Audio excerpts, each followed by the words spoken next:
Assalamualaikum warahmatullahi wabarakatuh teman-teman. Jadi di video kali ini saya berkunjung ke rumah seseorang teman-teman. Ayo teman-teman, tebak ini rumah siapa teman-teman. Jadi di video kali ini saya mau sharing-sharing teman-teman. Saya mau bagaimana sih masa mudanya dulu. Nah ini teman-teman, coba teman-teman komen di bawah siapa seseorang yang saya temui ini teman-teman ya. Silahkan komen di bawah teman-teman. Ayo kita lanjutkan ke kandangnya saja teman-teman.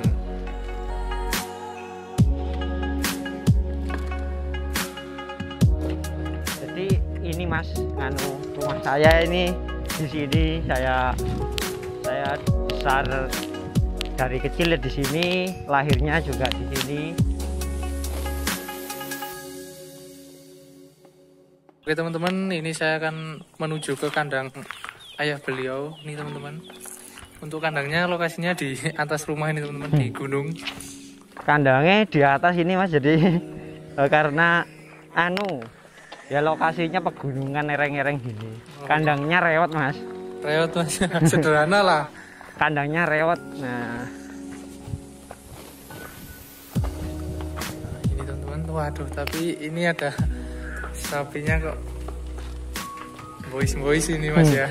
Ya enggak boys, enggak ada yang super, cuman Mas, kelebihan kandang di sini bapak itu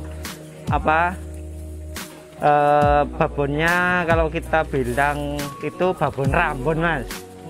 Babon Rambon itu manaan setahun pisan. Ini riwayat Mas, ini dulu waktu saya SD nulis-nulis ini Mas. Oh itu. Jadi kenangan saya tulis di sini dulu pakai baterai ABC, terus saya tutup, terus kemudian saya aduk, saya tulis di bulan 10 tanggal 2003 ini bikin kandang di sini. Oh itu mulai 2003 ini Mas ya. Tapi meliharanya sapi bapak itu yang mulai dulu. Nah, tapi dulu kandangnya di bawah ya. Terus kemudian 2003 ini buat kandang di sini nih Mas, saya dulu itu ngewangi mikul ini kayu-kayu gitu dari hutan gitu Mas, cari dari hutan. Jadi yois kandang reot lah Mas, ini sudah sekarang 2020 ke 2003 berarti berapa tahun Mas? 17 tahun kandang ini. Cuman sebelum 17 tahun itu sudah ini Mas, sudah ada kandang di bawah sana. Jadi teman-teman, untuk koleksi sapi-sapinya ayah dari beliau ini teman-teman. Nah di sini ini jantan apa betina ini Mas? Ini betina. Yang ini betina. Ini babon ini Mas, silsilahnya ini ya. Saya sangat hafal dan paham. Ini babon yang paling tua. Ini punya anak ini, dan ini anak keempat. Anak keempatnya itu dibuat babon juga. Terus ini sekarang mana ini? Anak ini anak keempat. Terus kemudian dia punya adik itu. Nah itu anak kelima yang ini, anak kelima dari ini. Terus kemudian akhir-akhir ini keluar betina. Tapi dulu sebelum betina-betina ini, babon-babon ini selalu keluar jantan-jantan, dan yo nggak super, cuman bagus lah. Walaupun pegon keluar jantan itu dulu bagus. Dulu pernah diisi berangus dulu zaman saya sekolah, dia pernah diisi berangus, itu beranak berangus Mas. Jadi keluarga saya itu, saya memang dilahirkan dari keluarga yang nggak punya. Jadi mulai dari membuat rumah itu, dulu rumah saya gubuk Mas, tapi nggak punya dokumentasinya. Rumah saya gubuk gedek gitu, ininya kayu seperti ini, kayu wungkul gitu, nggak digerasi ke apa. Di sini di desa ini saya itu mulai dari nol, bapak saya ya tempatnya itu mulai dari nol. Ini hanya cerita Mas, ini supaya saya tahu aja dan motivasi lah buat pengingat-ingat saya itu beli tanah ini itu waktu itu katanya bapak ceritanya saya umur belum umur, saya belum ada waktu bapak itu nikah sama Mas. Itu ceritanya beli tanah ini hasil ngerumat mas, gaduh. Jadi gaduh punya orang, terus dia dapat bawon bagian, kemudian punya embeng apa pedet itu mas, dijual laku dan dapat tanahnya. Tanahnya ya nggak bagus, batu-batu gini, tapi ya bisa dibuat tempat tinggal. Itu dari sapi gaduh mas. Kemudian ya buat rumah yang gubuk itu cari kayu lah, nggak beli, ya cari di kebun-kebun itu. Kemudian terus lahir saya, akhirnya terus ngingu sapi pernah sampai ngingu, pokoknya rumat terus mas. Di bapak ini seneng rumat betina seperti ini, jadi breeding lah mas, kalau ya? Istilah sini breeding gitu. Terus kemudian mengembang sampai awalnya kan nol tadi ya, nol, dibelikan tanah, terus nol lagi, kemudian gaduh lagi punya tetangga itu mas, kemudian punya bagian, terus yang babon tadi kembalikan, terus sudah punya sendiri babon, terus diperanakkan terus sampai waktu itu sempat kandang yang di bawah ada sini, ini muat 8 dulu mas, pernah 8, terus kemudian dijual semua, dibuat rumah tadi yang di bawah itu mas. Jadi rumah itu juga dari sapi mas. Rumah juga dari sapi mas ya. Terus kemudian saya mulai dari SD itu mas, ini hanya cerita ya, sorry ya mas, cuman ini untuk mengenang aja. Jadi waktu saya SD itu sudah disuruh ngarit mas. Jadi saya itu memang bener-bener tukang ngarit, anak ngarit mas. Jadi pulang sekolah harus ngarit pokoknya. Mulai kelas 1 sudah disuruh ngarit mas. Dapatnya segini, nggak banyak. Tujuan beliau kayaknya kalau saya baca dari sekarang bukan menyiksa sih. Sekarang saya berterima kasih sama bapak itu, karena saya dididik untuk seperti itu ya memang kan mas, dikasih tanggung jawab, iki loh sapimu Retno, ya bener. Saya walaupun misalkan ngerumat sapi itu nggak akan bisa, cuman dikasih semangat, iki loh sapimu, terus ngarit mas. Jadi ngarit mulai SD sampai sekarang, sampai SMA lah. SMA tuh sempat, SMA itu kan keluar dari kampung, jadi nggak bisa ngarit, jadi SMP ngarit. Terus SD itu dikasih itu sapi, diakoni gitu mas. Kemudian saya punya sapi besar berangus, kemudian sampai berapa ekor. Dulu kan sepeda itu kan mahal mas, sepeda motor GL saya itu sampai sekarang nggak saya jual, karena ada riwayatnya mas, ada riwayat itu hasil saya ngarit mulai SD, sampai 2 ekor dijual dapat GL1 itu. Waktu itu sepeda mahal dan sapi nggak semahal sekarang. Kalau diukur sama sepeda itu mahal sepeda dulu, kalau sekarang mahal sapi satu dapat sepeda 1 sekarang. Kalau dulu nggak dapat. Itu sepeda sudah beli ya ini bukan mas, bukan sombong, nggak, cuman memberitahu aja kalau 3 sepeda itu juga dari hasil sapi. Terus waktu itu saya SMP itu pastinya mas, orang itu kan roda itu kan naik turun berputar gitu, ada gampangannya lek wong Jawa itu didangir lah, dapat musibah. Waktu itu adik saya ke rumah sakit lah mas, itu kena kencing batu kayak usus buntu itu. Kalau orang tani yang ditoleh itu hanya sapi mas, jadi sempat jual beberapa ekor untuk biaya rumah sakit seperti itu. Saya juga sempat, habis itu berapa tahun kemudian tuh saya pernah masuk rumah sakit juga sapi. Pokoknya gini, di keluarga saya itu mas, wong tani tapi fokusnya ke ngarit. Jadi bapak itu lebih condong, lebih dominan ngaritnya daripada bertaninya. Jadi bertani itu hanya sekedar nanam pisangnya dijual untuk kebutuhan dapur, kemudian nanam jagung atau pari itu untuk makan sendiri gitu, untuk pangan lah, untuk pangan keluarga. Jadi seperti itu. Jadi pesan bapak ke saya itu yang selalu saya ingat dari dulu gini, wis sekolah sak dur-dur sampean, lek iso aja koyo bapak. Nah seperti itu yang paling saya ingat itu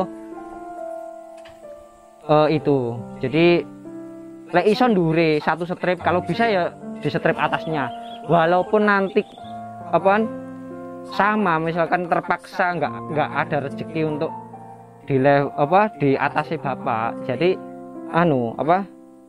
setara tapi yang lebih mas ya ojo ngene iki ya pokoknya dadi petani tapi petani sing pinter, sing nggak koyok bapak, dadi peternak tapi peternak sing pinter. Itu masih PR buat saya, dan pesennya itu gini, ya apa bagaimanapun juga ya apa rek, jadi bagaimanapun juga itu awak dewe harus ngrumat sapi, mbuh siji mbuh loro, ojo sampai ninggalne raja kaya. Jadi gitu kita mindsetnya raja kaya, jadi buat tabungan intinya ini mas, bukan bisnis sepenuhnya tapi untuk tabungan dan juga untuk usaha juga. Jadi gitu, jadi harus ngrumat sapi. Jadi sekarang ketika saya berkeluarga, saya usahakan bagaimana caranya saya punya sapi, walaupun dengan kesibukan ini itu bagaimana saya mengusahakan itu harus ada sapi, itu harus ada, karena saya menurut keluarga saya sapi itu raja kaya begitu. Itu jadi ini hanya cerita. Jadi mulai SD, kalau SD dulu kan SD biayanya kan nggak seberapa mas, cuman untuk kebutuhan seperti rumah sakit, kendaraan, rumah, terus kebutuhan misalkan kena musibah dan sebagainya itu sapi. Kemudian mulai merasakan kebutuhan sekolah yang besar itu ketika kita SMA. Saya SMA, kalau SMP mungkin bisa dipenuhi dengan yang lainnya, nggak harus jual sapi untuk bayar sekolah, untuk biaya sekolah, karena ada dulu itu bukan bos, kalau sekarang bos, dulu itu itu pokoknya SPPP, bayar sekolah itu nggak mahal lah, SPP ya, mas ya? SPP lah ya, zaman dulu bulanan itu masih bisa di cover dari penghasilan lain atau hasil tani yang lain. Tapi mulai SMA itu jual sapi untuk biaya saya kos di sana, untuk biaya hidup di sana itu ya sapi mas. Terus kuliah itu juga gitu, alhamdulillah dari hasil ngarit bapak ini bisa menguliahkan saya mas. Ini saya juga terima kasih banyak ke bapak ini, juga seperti perjuangannya dari hasil ngarit itu ternyata beliau itu mampu menguliahkan saya, dan alhamdulillah cita-cita beliau untuk menyekolahkan anaknya sampai jenjang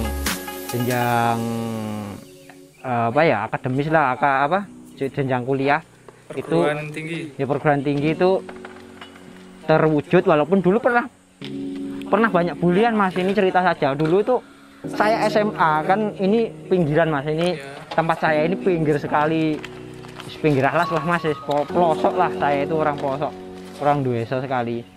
Itu pernah dibully sama tetangga-tetangga. Dulu itu di desa sini orang yang SMA itu bisa dihitung jari mas. Jadi pol itu ada, cuman bisa dihitung jari orang yang sekolah SMA. Kalau sekarang sudah banyak, apalagi kuliah itu sangat minim sekali orang yang kuliah di desa sini dulu. Jadi saya memang punya cita-cita besar, nggak tahu nanti jadi apa, yang penting sekolah, yang penting kuliah gitu. Iya, jadi pernah diajak gini. Saya dulu pernah nangis mas ketika saya nak ngarit di Pikul itu ya, di Pikul bawa suket. Saya diajak ya orang lah, namanya juga bertetanggaan lah, mbok ya tuku sepeda gini. Saya nangis mas, saya nggak mampu beli sepeda, dan akhirnya saya ngendeng mas. Akhirnya ngendeng itu punya misi, wis pokoknya sapi iki gawe tuku sepeda. Akhirnya saya beli sepeda GL itu. Jadi GL itu riwayat mas, itu perjuangan dulu memperoleh sepeda motor GL itu. Jadi sampai sekarang masih teringat siapa itu yang dulu ini gitu.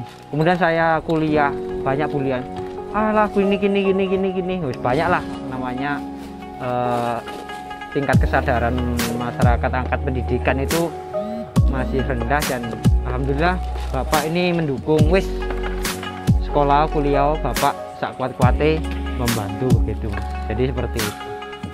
Jadi seperti itu Mas, intinya buat teman-teman jangan apa ya, kita harus semangat wis, pokoknya masih yo ngarit. Buktinya ini saya enggak pamer, ini bukan pamer tapi dari sapi penyemangat lah, dari sapi itu menghasilkan itu aja untuk memenuhi kebutuhannya gitu. Tapi ini bertanya Mas, adakah satu momen yang Mas itu ingat Mas, ada musibah apa di kandang yang Bapak itu sampai kok bisa di kandang ini dan Mas masih ingat sampai sekarang? Kalau kendala di kandang perawatannya Mas ya, perawatan sapi gitu ya, itu tentunya lah di kandang ini aja 17 tahun Mas, apalagi di bawah itu pastinya juga banyak Mas. Seperti gini Mas, sapi beranak, kemudian hamil bunting ya, kemudian nunggu berapa bulan, ketika lahir mati, cacat gitu loh Mas.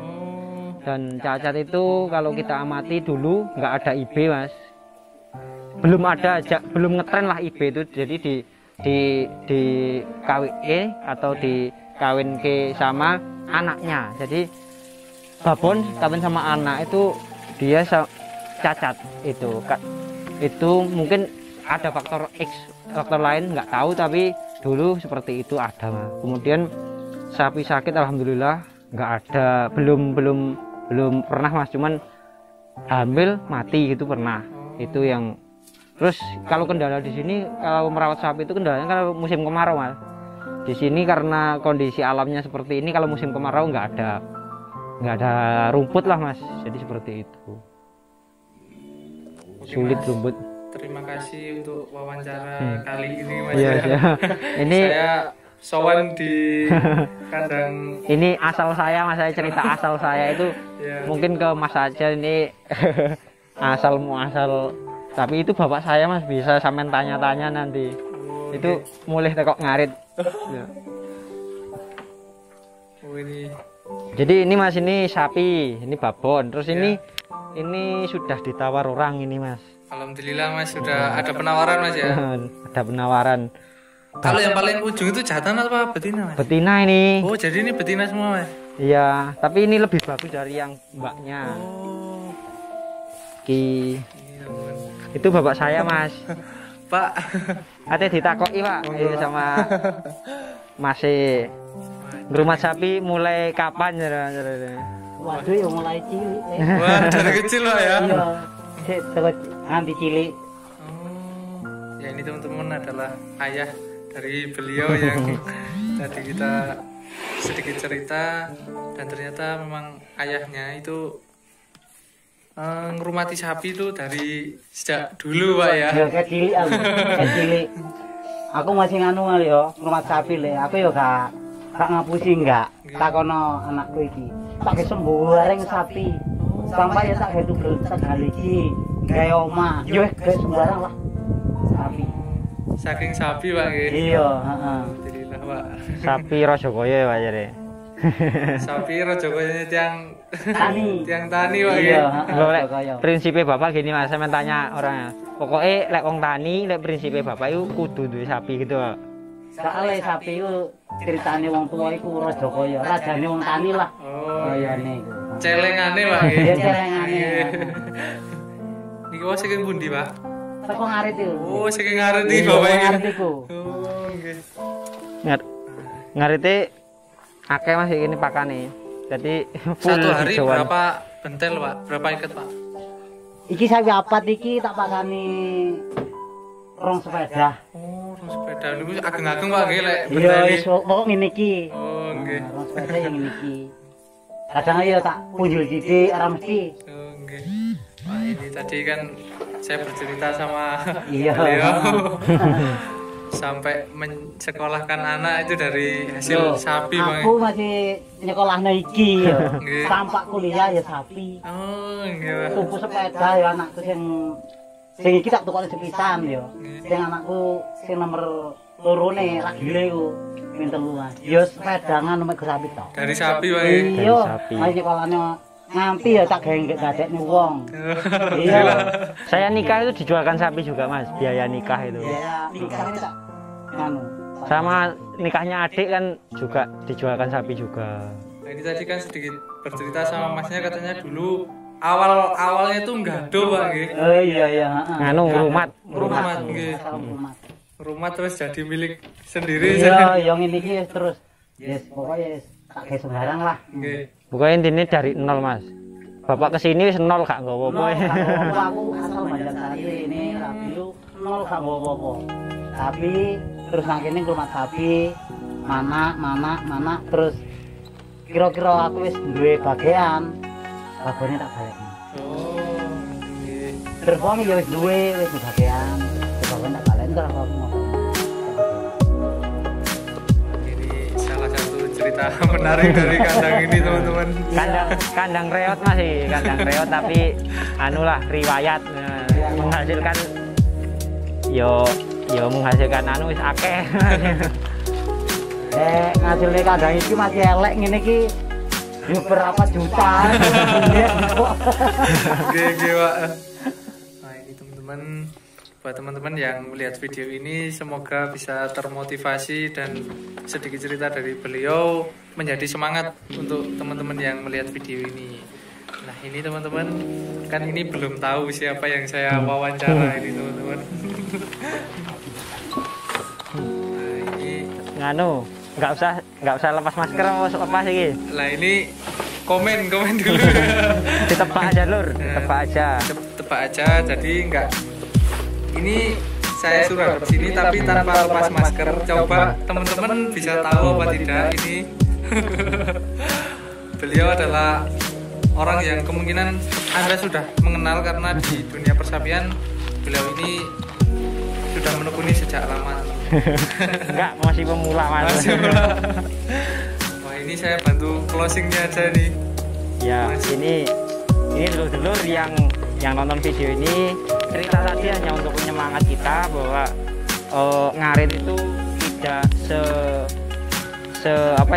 tidak serendah itu ke pandangan orang. Jadi ngarit itu usaha yang ini pokoknya top. Jadi buat teman-teman yang nonton video ini jangan lupa di subscribe channel ini, dibantu subscribe, di komeni tebak siapa saya. Jadi saya memang sengaja saya nggak mau buka masker, siapa dulu nanti saya jawab di video berikutnya saja kalau ada yang penasaran. Jadi jangan lupa di komen, diberikan komentar di bawah, di subscribe dan di like kalau suka video-video ini. Dan ini terus terang channel ini adalah channel baru teman kita, jadi ayo bantu mengangkat dunia peternakan sapi ini loh. Oke, terima kasih. Oke, teman-teman, dari saya terima kasih. Jangan lupa subscribe, yang belum subscribe tinggalkan like, komen, dan share video ini teman-teman ya. Saya tutup video ini. Wassalamualaikum warahmatullahi wabarakatuh.